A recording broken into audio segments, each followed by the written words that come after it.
So, Reese asked me to always give a name to my speech, which are really little essays, and this one is titled The Real Sound of Freedom.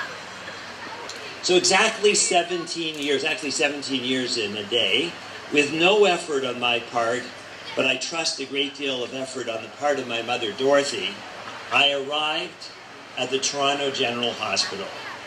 I took my first breath and began my journey, which has somehow brought me here today. I wondered back then, did my parents think about what would become of me? The world was very different, and all that was going on around them must have tempered their expectations. Diseases such as mumps, measles, chickenpox were very common and even expected. Others like diphtheria, smallpox, polio were dreaded. Who could have dreamed that all of these diseases would be eradicated and that I would return 25 years later to the same hospital and be educated in internal medicine and then endocrinology and metabolism. Back in 1948, my mother's hospital room faced University Avenue, and where she had a bird's eye view of a large parade marching up towards the Parliament buildings. The parade was a celebration of the birth of Israel, which had taken place 4 days earlier. But my mother liked to think that was a celebration of my arrival. Mervyn, take it easy. The following are 7 vignettes that in some way try to depict an aspect of each decade of my life. Age 0 to 10. When I was 7, my parents, Hi and Dorothy, my sister Judy, who would have been here but she's busy with her gallbladder right now, and I moved from Oxford Street in downtown Toronto to Kensington Market in uptown Forest Hill Village. My father had paid the exorbitant price of $25,000, now worth 100 times that amount, for our new home on St. Clements Avenue. I remember the moment when my bicycle was unloaded from the moving van, and then my cousin Johnny, who lived a block away, led me on a tour of the neighborhood and then to Courtney Boulevard, where there was a bridge over a shallow brook. There, cousin John introduced me to his mythical creature, the plop turtle. I suppose they must have been pebbles which he dropped into the water when I wasn't looking. On that afternoon, my standard of living dramatically changed. I had a new home, a bicycle, a place to ride, and I could visit the plop turtles, which was, at least for me, the sound of freedom. Age 10 to 20. A peak moment in my junior high experience was the day in 9th grade that I arranged a pizza to be delivered to the school cafeteria at lunchtime. I had carefully reviewed the school bylaws, and there was nothing at the time that suggested this would be illegal. There I was in the cafeteria, with everyone around me eating their sandwiches from home, when a delivery man walked in and handed a pizza from Mama's Pizza on Eglinton. The teachers on duty tried to confiscate it, but I assured them that they were overstepping their authority and that pizza was perfectly legal and mine, but perhaps I would give them a slice. I think I still have the distinction of being the first and last student to ever have a pizza delivered at Forest Hill Junior High for lunch. In the 12th grade, I was the social committee chairman on the Students' Council at Forest Hill Collegiate. I was responsible for planning and running all Forest Hill Collegiate school parties. Because of the success of these parties, I was invited by the social committee chairman of William Lyon Mackenzie High School to attend their school party to see how it could be improved. Without such an invitation, students were not allowed to cross-pollinate across different schools.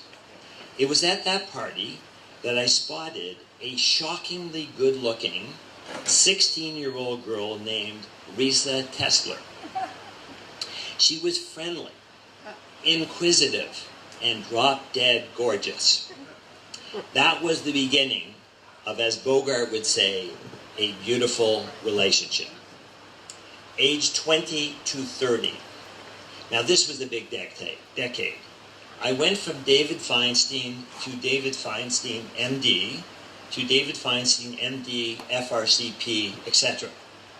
I went from being single to being married to having 3 children, moving to Texas. I remember being called by Nurse Molly Fitzgerald about my first patient I was looking after in the hospital in my position as medical director of the diabetes unit at Methodist Hospital. She said to me, my patient had a blood sugar of 350 milligrams per deciliter, and what did I want to do about it? I answered, give him 10 units of Toronto. She said, what did you say? I said, give him 10 units of Toronto. She replied, what's Toronto? I answered, Toronto is regular insulin, or that's what everybody in Canada called it. I concluded then, and I have given up using, I concluded then that I had to give up using a number of words like serviette for napkin, eaves trough for gutter, homo for regular milk, pablum for infant cereal, and rubber for eraser. I was determined to be all American. Age 30 to 40. It was in this decade that we moved from Kessler Park in Oak Cliff to the house we designed and built on Hughes Lane. Over the years, our home has witnessed a large number of happy events, from the arrival of our 4th child, Lauren, to every conceivable type of celebration. The one party that stands out, not counting the time that my nephew Avi jumped into the pool fully dressed with shoes on at Ari and Dana's engagement party, is Surrey's bar mitzvah party. After all the guests were assembled out front of our house, a horse-drawn surrey with a fringe on top pulled up. The horse, however, despite having horseshoes, but not much luck, slipped coming down the angle of our driveway, and to everyone's horror, the horse and the carriage wound up lying on its side, motionless.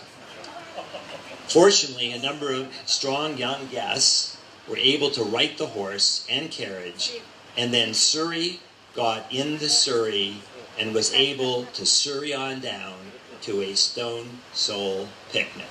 Yeah. That's where he got her name, from that song. Age 40 to 50. This was another great decade of change. Ari, Surrey, Carrie were off to college.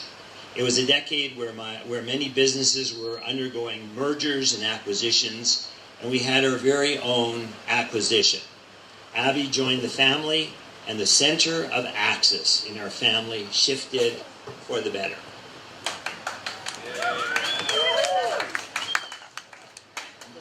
One particular event that stands out, which is in that decade, was a trip that was taken in 1989 with Reese and I and Debbie and Ed, and we went to Corinth, Poland, which is now in the Ukraine. Time had somehow been frozen, and we had the chance to walk back in time right through the front door of Manley's house. Manley's my father-in-law, of blessed memory. That journey reminded us what can happen anywhere and any time when there is no Jewish homeland. Age 50 to 60. We entered into the 21st century, and the world did not come to an end, despite all the warnings. We married off Ari, Surrey, and Carrie, and we welcomed Dana, Dave, and Jay into the family. We lost all 4 of our parents, but 6 grandchildren, Xander, Lily, Kobe, Micah, Darren, and Drew, arrived. Carrie, then a school teacher at Levine Academy, approached me saying that she wanted me to come up with a business for her so that she could continue to live in the style in which she had been accustomed. After having suggested we might be able to capitalize on a new emerging technology using laser, I then decided it was not a good idea. Carrie ignored me. Carrie ignored me, and I said, Carrie ignored me, what I said, and continued her enthusiastic research. It came down to me choose between $100,000 on a laser device or psychiatric care. I chose the former. Enlighten was launched and has moved at the speed of light and is now positioning itself to circle Mars.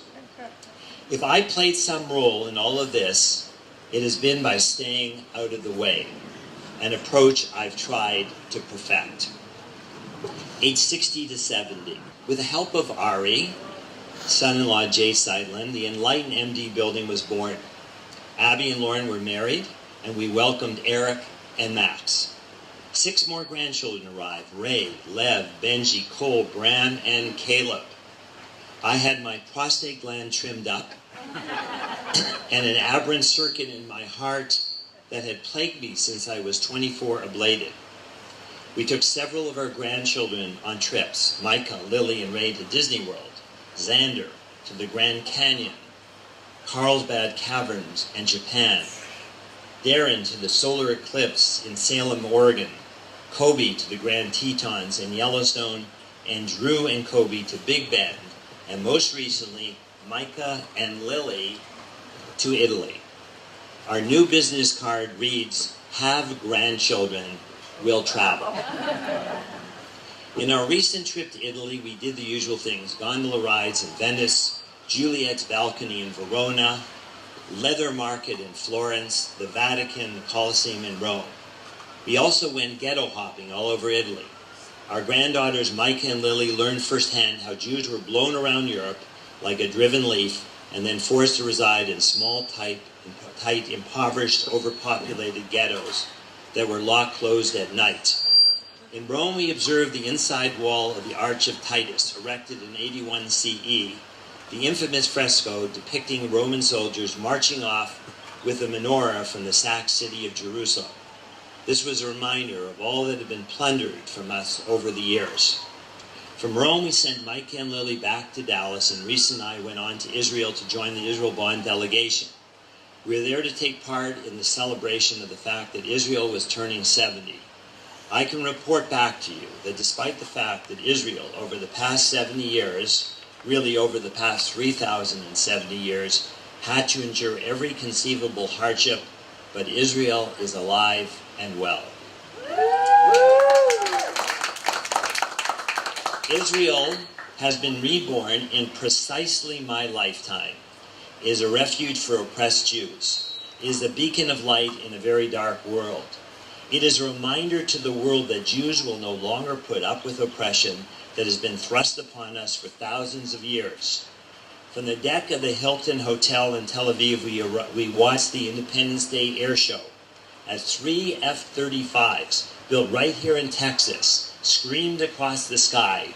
The announcer said, "Ladies and gentlemen, that is the sound of freedom." And for me, it sure beat the sound of a plop turtle. I suppose that back in May of 1948, when my mother was pondering what the future would hold for me and Israel, she would have underestimated by far all that has in fact taken place. As we stand here together celebrating my 70th birthday, along with the state of Israel, let us remind ourselves that it is no longer 1948, it is 2018, and there is much to be proud of, and with God's help, we shall take back our rightful claim on a glorious future.